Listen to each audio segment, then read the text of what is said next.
Hi,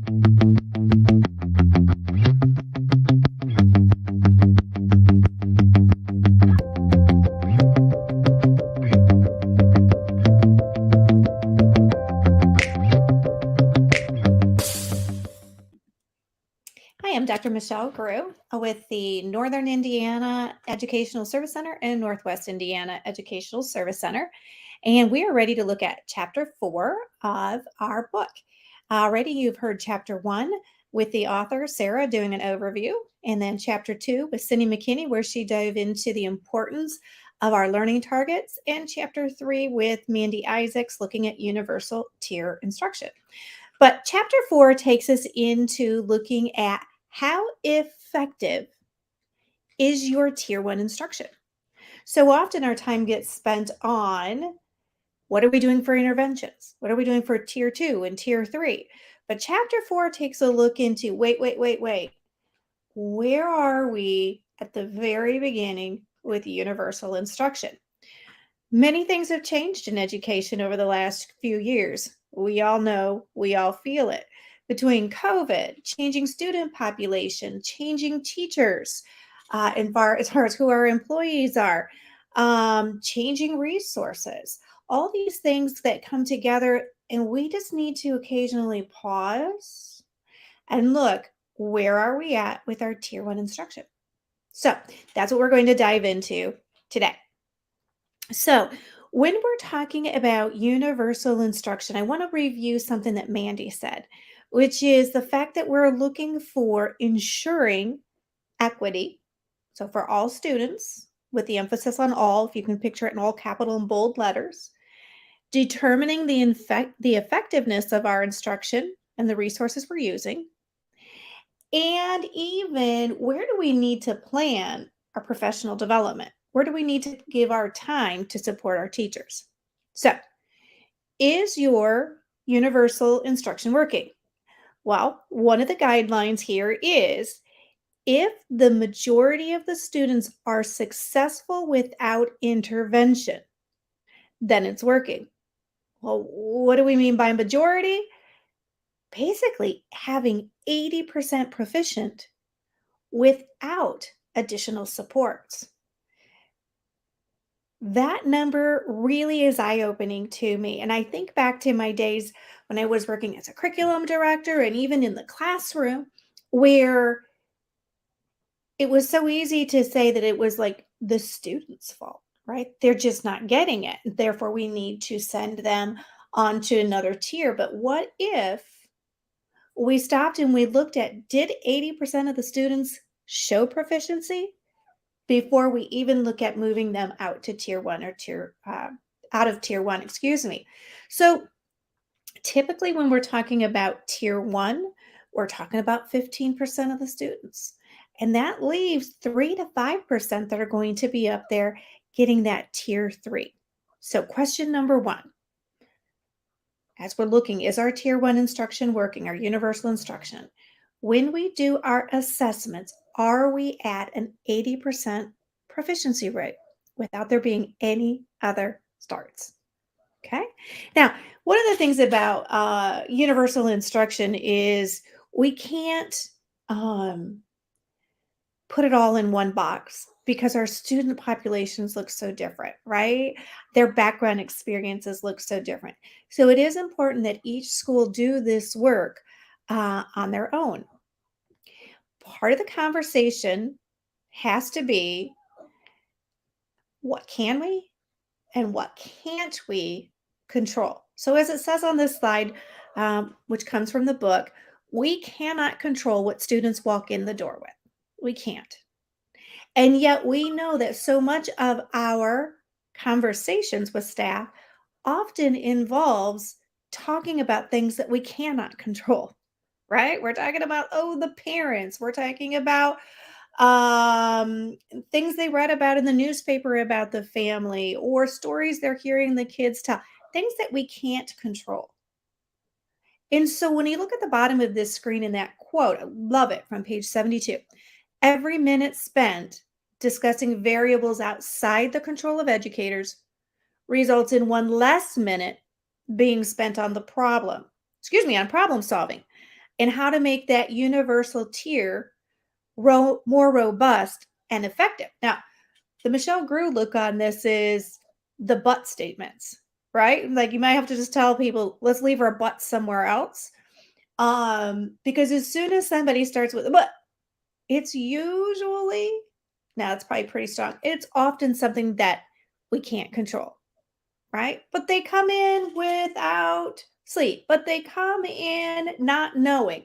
But if only fourth grade would teach this, it's a but. Okay, we can't control that necessarily.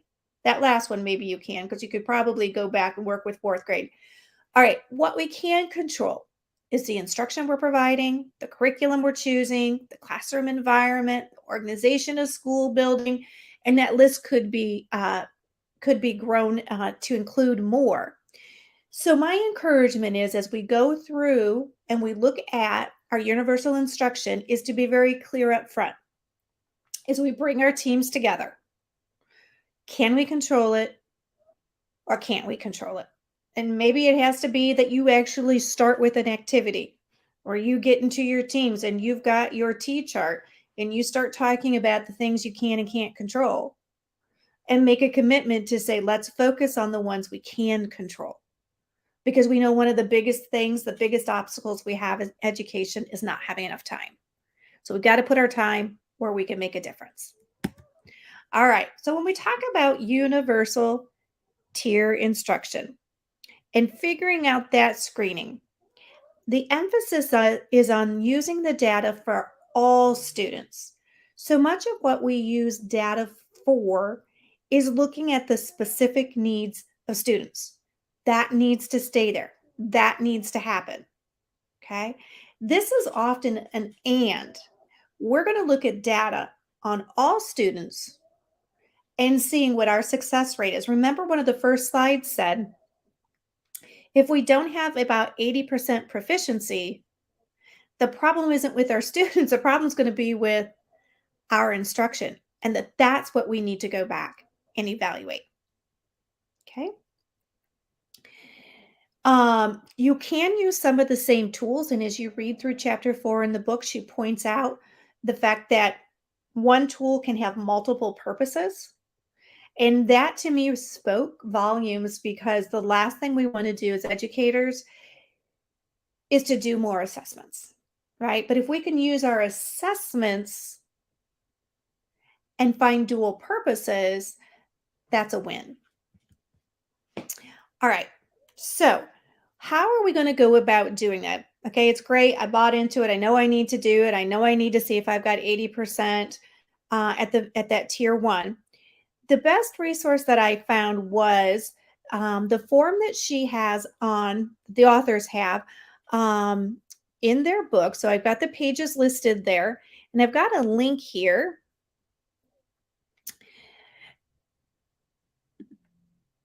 All right, I think we just switched over to it. This is a bunch of resources, but if we go down to 4.1, hopefully I'm not making you seasick as I scroll down through here. Okay, here we go. This checklist really walks you through. So that it takes away that need to have to pre-plan, which is, and let me see something real quick here.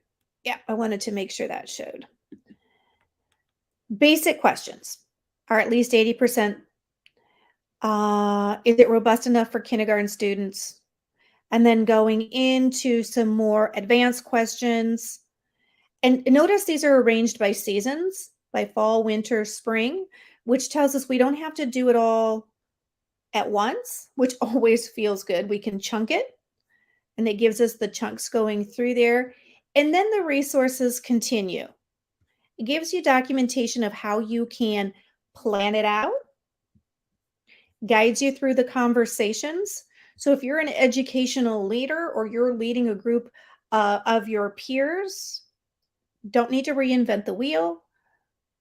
We can go here, use this document from 4.1 to guide that work.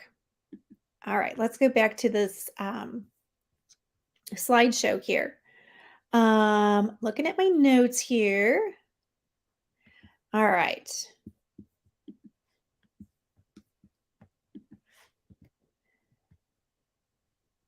What I want to talk about here is another piece of why we need to look at the universal tier, and that has to do with the fact that our standards have changed. So not only, if you go back to 2018, did we, 2017, the standard started, did we start assessing more rigorous standards? In fact, that's why we had to go from iStep to iLearn, because we had more rigorous standards when we went to these new Indiana academic standards. So we had to have a more robust assessment. Our standards got more robust. Have you, since 2018, gone back and done this work to see, is what we're doing reflective of those rigorous standards? But also, we have the issue where here in 2023, we're getting the new streamlined standards. The fact that we have them streamlined and now prioritized. How does that factor into our tier one instruction? Because the whole concept behind that change, legislatively required, I think House Bill 1251, was so that we have, as educators, fewer standards so that we can go deeper in each one of them. As that happens, how is that reflected in what's happening in the classroom? Okay. And that final note there on the screen, what may have been sufficient in the past may not be sufficient today due to the needs of population changes. All right. Your next meeting or your next video is chapter 5. You can see that particular slide there on the screen. Hi, Michelle. Thanks for letting me pop in with you here at the end. Such good stuff to think about. One of the things that struck me as you were talking at the beginning was the importance of assessing our tier one instruction. I think as educators, we often just assume it's working, and that's really not a good idea. Yes, I would agree. And let's use our data to actually figure it out and not go with just the overall emotions or say that because we taught it, they've learned it. Exactly. And you said lots of important things as I was taking notes. You were talking about what we can and can't control. And I myself have fallen into the but and start the list. And actually, I caught myself doing it so often when I was a teacher. I wrote down on an index card that laid on my desk, these are the things you can control, and a very specific list. And but as I was looking at the list you presented of instruction, curriculum, environment, and organization, those are really big, important things that we as educators control. I 100% agree. And I think,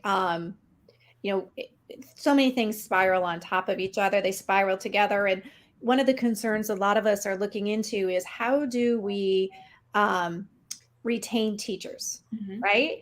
And part of it, retention, and there's a lot of pieces, I don't want to oversimplify, but part of that is getting that clarity of what I can control and being able to let go some of the stuff I can't control. And then also for that process of moving together as a team, we can't get the team moving if people are still back here arguing with the butts. Yeah. So, my personality, I would just make fun of using the word but and use all kinds of puns there and try to get people to move past because otherwise they're just going to be stuck. Yes. And even if you can't get your team on board, even just getting yourself on board, that inside my four walls, these are the things I can control. I control my own instruction. I can, to some degree, control my curriculum. That's probably controlled a little higher than me. But I control my classroom environment 100%. It's my classroom. So even at that like micro level, there is good stuff, important components that we can control as educators to help our students move forward.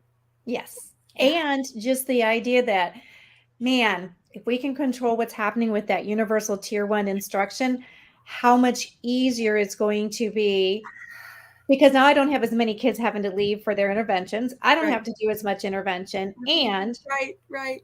it spirals. So if we can get it better at grade 1, that's going to spiral to grade 2, which is going to spiral to grade 3. Exactly. Yes, I had never really thought about it until I read this book. I mean, I knew the importance of tier 1 instruction because, yeah, it's 80% of your kids, but I just kind of let it go at that kind of thought. But then as I dug into this book, thinking about, well, it was kind of a duh moment. If we would make tier 1 better, it makes everything else so much easier. It's like I had never pieced that together. I know, and I was thinking to go along with what you were just saying, that even if we could in a building just keep that 80% number in front of staff, that they can self-assess, like when I'm grading these, to stop and say, do I have 80% that showed proficiency? Something as simple as getting teachers aware, because they're trying to pull from so many other things that, that gets put on the back shelf because you're trying to remember too many other details. Right. So just 80%. In my pile is 80%. one pile 80% and the other pile 20. If it's not that, then I need to pause and figure that out. So yeah, Yes. it really could be that simple. Oh, isn't that awesome that you can Yeah. take something and make it that simple? Yeah, right. It's a starting point anyways.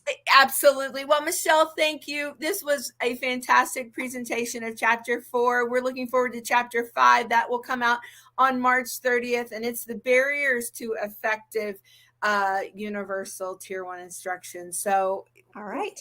we know they're there. Let's name them and do something about them. So yes. Thank you for your time, Michelle. Thank you. Bye-bye.